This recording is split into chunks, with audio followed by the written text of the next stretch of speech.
Hello friends, बायोफैक्ट्री के इस video lecture में आज हम बात कर रहे हैं मेडिकल टर्मिनेशन ऑफ प्रेगनेंसी की, जिसे शॉर्ट में एमटीपी के नाम से जाना जाता है। इसे इंड्यूस्ड एबॉर्शन भी कहा जाता है। मेडिकल टर्मिनेशन ऑफ प्रेगनेंसी का मतलब है इंटेंशनल और voluntary termination of pregnancy before the full term. बच्चा 9 महीने तक मदर के पेट में पलता है और 9 महीने से पहले हम क्या करें, उसको अबॉर्ट कर दें, उसको बाहर निकाल दें, तो इसे हम कहेंगे मेडिकल टर्मिनेशन ऑफ प्रेगनेंसी, है ना। और ये इंटेंशनल और वॉलंटरी होगा, हमारी इच्छा से होगा, ठीक है। हमारी इच्छा से जब किसी फीटस को अबॉर्ट कर दिया जाए before the termination of pregnancy की ख़त्म होने से पहले ही, 9 महीने से पहले ही, तो इसे हम एमटीपी कहते हैं, या इंड्यूस्ड एबॉर्शन के नाम से इसको हम जानते हैं। एमटीपी को सेफ माना जाता है फर्स्ट ट्राइमेस्टर के दौरान।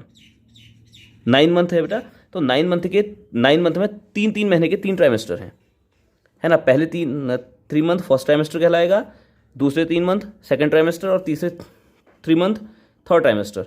तो फर्स्ट ट्राइमेस्टर के दौरान, पहले 3 मंथ के दौरान या 12 वीक के दौरान, 12 वीक तक अगर एबॉर्ट करा दिया जाए, प्रेगनेंसी को टर्मिनेट कर दिया जाए, तो इसे एमटीपी कहा जाएगा। और एमटीपी 3 मंथ तक ही ज़्यादा सेफ मानी जाती है। हालांकि इसके बाद भी एमटीपी की जाती है, लेकिन जो सेफेस्ट एमटीपी है वो 3 मंथ तक है। क्यों? क्योंकि सबसे पहली चीज़ ये है कि मदर और बेबी, जो मैटरनल और फीटस का टिश्यू है, वो आपस में बहुत ज़्यादा इंटरकनेक्टेड नहीं रहते इस दौरान। 3 महीने के बाद लगभग प्लेसेंटा का फॉर्मेशन हो जाता है, और प्लेसेंटा की कोरियोनिक विलाई और मदर के बीच में, है ना, वो आपस में इतने अच्छे से बंध जाते हैं कि उसके बाद फीटस को बाहर निकालना बड़ा मुश्किल होता है, बहुत प्रॉब्लम्स आती हैं। तो इसलिए 3 महीने तक का जो टर्मिनेशन होगा प्रेगनेंसी का, उसे सेफ माना जाएगा। अब बात आती है कि एमटीपी क्यों कराई जाती है, क्या रीजन है एमटीपी कराने का।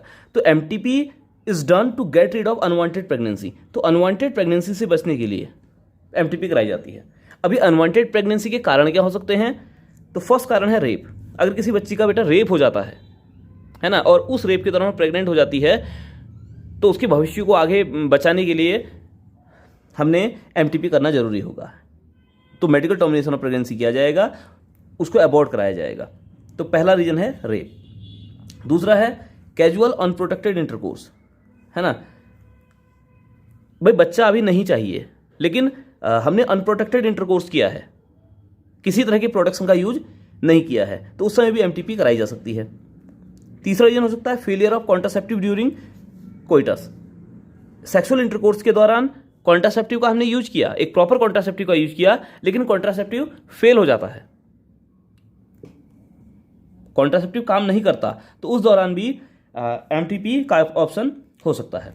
और एक ऐसी कंडीशन जहां को प्रेगनेंसी कॉम्प्लिकेटेड हो, pregnancy is complicated and can be fatal, है ना, और उस बच्चे के पैदा होने से मदर को नुकसान हो सकता है, तो इस दौरान भी एमटीपी कराई जा सकती है। क्लियर? तो एमटीपी इंटेंशनल और वॉलंटरी टर्मिनेशन ऑफ प्रेगनेंसी है, जिसको फुल टर्म से पहले, बिफोर फुल टर्म करा दिया जाता है। इसको इंड्यूस्ड एबॉर्शन भी कहते हैं। और अगर ये नेचुरली हो जाए, कई बार ऐसा भी होता है कि भाई फीमेल की बॉडी के अंदर जो बच्चा पल रहा होता है, वो अपने आप ही अबॉर्ट हो जाता है, नेचुरली अबॉर्ट हो जाता है, तो उस कंडीशन को हम मिसकैरेज के नाम से जानते हैं। एमटीपी को सेफ माना जाता है फर्स्ट ट्राइमेस्टर के दौरान। और एमटीपी क्यों कराई जाती है भाई? Get rid of unwanted pregnancy से बचने के लिए। अब इसमें कंडीशन हो सकती है rape, casual unprotected intercourse, failure of contraceptive drugs या कॉन्ट्रासेप्टिव मेथड्स, और condition where pregnancy is complicated and can be fatal. Friends, अगर 3 मंथ तक के एम्ब्रियो की 3 मंथ का जो स्ट्रक्चर होगा, उसे हम एम्ब्रियो ही बोलते हैं। और 3 मंथ के अंदर हम अगर एबॉर्शन करा रहे हैं, है ना, इंड्यूस एबॉर्शन करा रहे हैं, एमटीपी करा रहे हैं, तो इस समय केवल एक डॉक्टर की जरूरत होती है। लेकिन अगर फीटस 3 मंथ से ज़्यादा का है, 4 मंथ, 5 मंथ, 6 मंथ का है, तो उस समय 2 डॉक्टर की सलाह लेनी जरूरी होगी, है ना। 2 डॉक्टर होने चाहिए, 2 डॉक्टर की सलाह पर ही एमटीपी कराई जाएगी। एक्चुअल में होता क्या है कि 12 वीक तक या 3 मंथ तक जो फीटस होगा, उसका स्केलेटल सिस्टम बहुत ज़्यादा डेवलप नहीं होता और कार्टिलेजिनियस होता है। इस दौरान अगर एमटीपी कराई जाएगी तो एम्ब्रियो को आसानी से बाहर निकाला जा सकता है।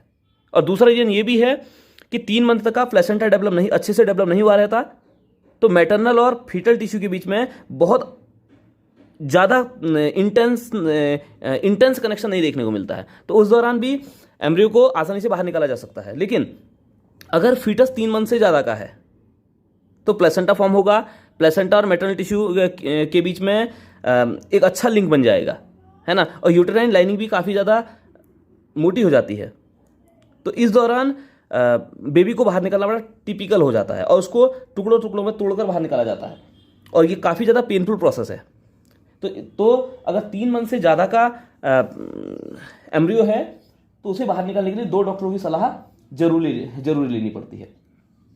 अब एबॉर्शन के कारण मैंने बताया, तो कुछ कारण और भी हो सकते हैं, जैसे माँ का यूट्रस कमजोर हो, माँ के सर्विक्स में कोई प्रॉब्लम हो, तो इस दौरान भी एमटीपी कराई जा सकती है। या जो बच्चा है पैदा होने वाला उस पर कोई जेनेटिक डिसऑर्डर हो, क्योंकि डिसऑर्डर टेस्ट तो कराया जाता है ना, एमनियोसेंटोसिस। अगर बच्चे में कोई डिसऑर्डर हो या बच्चे का जो एम्ब्रियो है उसका डेवलपमेंट प्रॉपर नहीं हो रहा हो, उसका हार्ट डेवलप नहीं हो रहा है, या कोई अदर पार्ट बॉडी के अंदर डेवलप नहीं हो रहा है, अगर वो पैदा होगा तो कोई प्रॉब्लम्स होंगी, तो इन केसेस में भी एमटीपी का सहारा लिया जाता है, प्रेगनेंसी को टर्मिनेट किया जा सकता है। गवर्नमेंट ऑफ इंडिया ने प्रेगनेंसी को लीगलाइज किया है।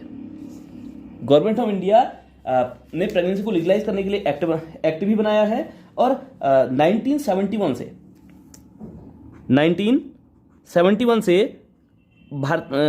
से भारत में प्रेगनेंसी लीगलाइज्ड है। इसके लिए कठोर प्रावधान भी है। प्रेगनेंसी को लीगली टर्मिनेट कब तक किया जा सकता है? इन द अर्ली स्टेज में ही प्रेगनेंसी को लीगली टर्मिनेट किया जा सकता है।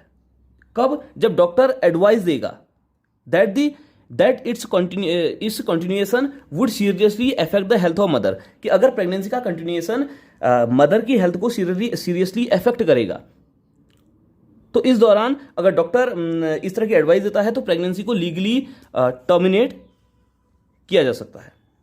और प्रेजेंट लॉ के अकॉर्डिंग 28 वीक की प्रेगनेंसी को अबॉर्ट करना लीगली अलाउड है। 28th वीक की प्रेगनेंसी को अबॉर्ट करना लीगली अलाउड है। हालांकि जब भी एमटीपी कराई जाएगी तो उसके लिए एक डिटेल फॉर्म भरना पड़ता है भाई, कि किस जगह पर एमटीपी कराई जा रही है, किस हॉस्पिटल में एमटीपी हो रही है ना, उसका पर्पज क्या है, किस डॉक्टर ने रिकमेंडेशन की है, और जो डॉक्टर एमटीपी कर रहा है उसकी क्वालिफिकेशन क्या है। क्योंकि कई बार ऐसा भी होता है कि भाई जो अनक्वालिफाइड डॉक्टर या जिनको हम झोला छाप डॉक्टर कहते हैं वो एमटीपी कर देते हैं, है ना, और एमटीपी के दौरान सीरियस ब्लीडिंग हो जाती है, यूट्रस से ब्लीडिंग होने लगती है, वेजिना से ब्लीडिंग होने लगती है, और कंडीशन बहुत ज़्यादा सीरियस हो जाती है, और ये कंडीशन फेटल भी हो सकती है, माँ की इसमें जान भी जा सकती है। तो इसलिए जब भी एमटीपी कराई जाएगी, मेडिकल टर्मिनेशन जब भी किया जाएगा, तो एक क्वालिफाइड डॉक्टर का होना बहुत ज़रूरी है, अदरवाइज एमटीपी नहीं कराई जानी चाहिए। और एमटीपी के लिए, है ना, गायनेकोलॉजिस्ट की सलाह बहुत ज़रूरी है। अगर गायनेकोलॉजिस्ट कहता है कि भाई ये जो बेबी है ये प्रॉपरली डेवलप नहीं कर रहा है, या इस बेबी के पैदा होने से मदर को प्रॉब्लम हो सकती है, या फिर फीटस को प्रॉब्लम हो, या बेबी को प्रॉब्लम हो सकती है, या दोनों को ही प्रॉब्लम हो सकती है, तो तब एमटीपी को लीगली क्या किया जा सकता है, अबॉर्ट किया जा सकता है। फ्रेंड्स, अब देखते हैं कि मेडिकल टर्मिनेशन ऑफ प्रेगनेंसी के सिग्निफिकेंस क्या है और ड्रॉबैक्स क्या है। जैसा कि आप लोग काफ़ी कुछ जान भी चुके हैं इसमें, तो अगर इसके सिग्निफिकेंस की बात करें तो सबसे पहला सिग्निफिकेंस है get rid of unwanted pregnancy. जो अनवांटेड प्रेगनेंसी है उससे बचा जा सकता है। दूसरा,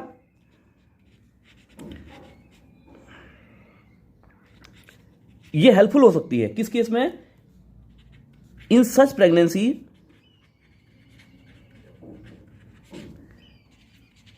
विच में बी, हम कह सकते हैं विच में बी हार्मफुल। किसके लिए हार्मफुल हो?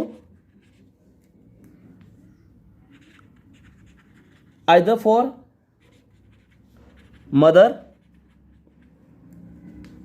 कमा फीटस और बोथ। मदर और फीटस के लिए प्रेगनेंसी हार्मफुल है या दोनों के लिए हार्मफुल है, तो उस कंडीशन में भी एमटीपी कराई जा सकती है, मेडिकल टर्मिनेशन ऑफ प्रेगनेंसी। आसानी से किया जा सकता है। तो ये इसके सिग्निफिकेंस हैं, ठीक है। ड्रॉबैक की बात करें तो ड्रॉबैक क्या हो सकते हैं, तो इसका मिसयूज हो रहा है।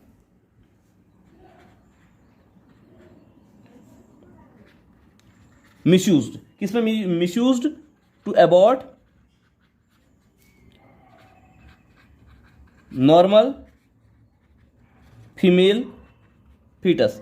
कई बार क्या होता है कि लोग पहले चेक करा लेते हैं कि भाई ये लड़का होगा या लड़की होगी, है ना, कई सारी प्रोसेसेस है। हालांकि इलीगल है, कोई भी डॉक्टर ये चेक नहीं कर सकता, ये चेक करके नहीं बता सकता कि भाई आपका होने वाला बच्चा मेल होगा या फीमेल होगा, ये इलीगल है।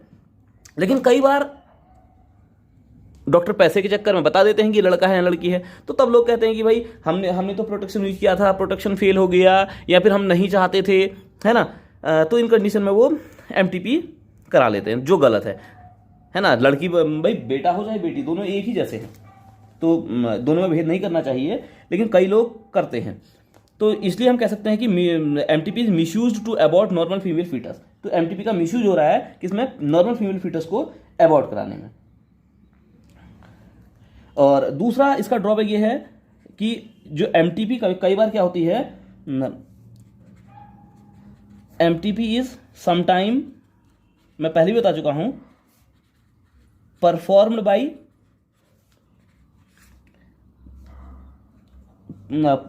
बाई अनक्वालिफाइड पर्सन, जिसको हम झोला छाप डॉक्टर कहते हैं, ठीक है। तो तब क्या होगी, दैट मे बी हार्मफुल। तो तब हार्म हो सकता है, मदर की जान जा सकती है ना। तो ये भी इसका एक ड्रॉबैक है। तो चाहे बच्चे को जन्म देना हो या फिर एबॉर्शन हो, दोनों में ही पेन उतना ही होना है ना। तो ये पूरा कॉन्सेप्ट था एमटीपी से related, medical termination of pregnancy से रिलेटेड। तो थैंक यू फॉर वॉचिंग। अगर आपको वीडियो पसंद आती है तो आप इसको लाइक करें और चैनल को सब्सक्राइब कर सकते हैं। Thank you.